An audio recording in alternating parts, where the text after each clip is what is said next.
Hey hi, எல்லாரும் எப்படி இருக்கீங்க? கண்டிப்பா நல்லா இருக்கணும். நல்லா மட்டும்தான் இருக்கணும். நல்லதே நினைப்போம், நல்லதே நடக்கும். இப்ப நான் சொல்ல வர்றது எவ்வளோ தூரத்துக்கு எல்லாருக்கும் ஈஸியா எடுத்துக்க முடியும்னு தெரியல. பட் ஆனா இது ஏத்துக்கிறது ரொம்ப நல்லதுன்னு நெனைக்கிறேன். இதனால நெறைய ஸ்ட்ரெஸ் குறையும். நம்ம கொஞ்சம் நிம்மதியான வாழ்க்கைய வாழ்றதுக்கு பார்ப்போமே! சந்தோஷமா வாழ்றத விட கொஞ்சம் நிம்மதியான வாழ்க்கைய வாழ்றதுக்கு பார்ப்போம். ஏன்னா, இப்போ உள்ள சூழ்நிலைகள்ல நெறைய பேர் ஸ்ட்ரெஸ்ஸுங்கிற ஒரு கான்செப்ட்ட பெருசா பல்க்கா எடுத்து வச்சுட்டு வாழ்ந்துட்டு இருக்காங்க. அதுக்காக தான் சொல்றேன். அது தப்புன்னு நான் சொல்லல. இப்போ நம்ம ஒரு விஷயம் ஆசைப்படுறோம். அதையே லட்சியமாக்குறோம். அதுக்காக ஹார்ட் ஒர்க் பண்றோம்.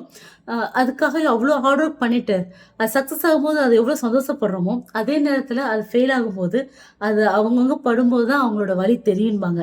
அந்த வலி கண்டிப்பா கஷ்டமா தான் இருக்கும். அதுக்காக அங்கேயே நின்னுட்டு, அந்த கஷ்டத்தையே நெனச்சு, அத மட்டுமே புலம்பி, அத மட்டுமே யோசிச்சு, ஏன் வாழ்க்கைய வேஸ்ட் ஆக்குறீங்க? வாழ்க்கை வாழ்றதுக்கு தானே!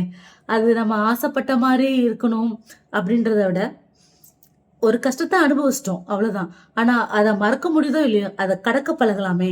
அடுத்த கட்டத்த நோக்கி வேற வழியில நம்ம அத வேற எங்கேயாவது ஏதாவது ஒரு சூழ்நிலையில எடுத்துக்கொண்டு போய் அத சக்சஸ் ஆக்க முடியுமான்னு ட்ரை பண்ணி பழகலாமே!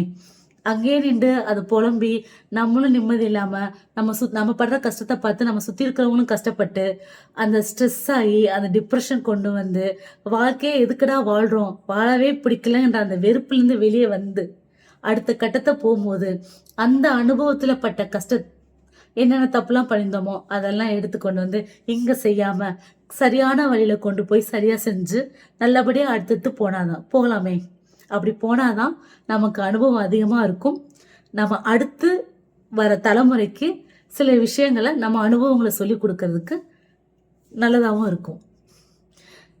இது பிடிச்சிருந்தா லைக் பண்ணுங்க, ஷேர் பண்ணுங்க, கமெண்ட் பண்ணுங்க. Thank you. நன்றி அண்ட் வணக்கம்.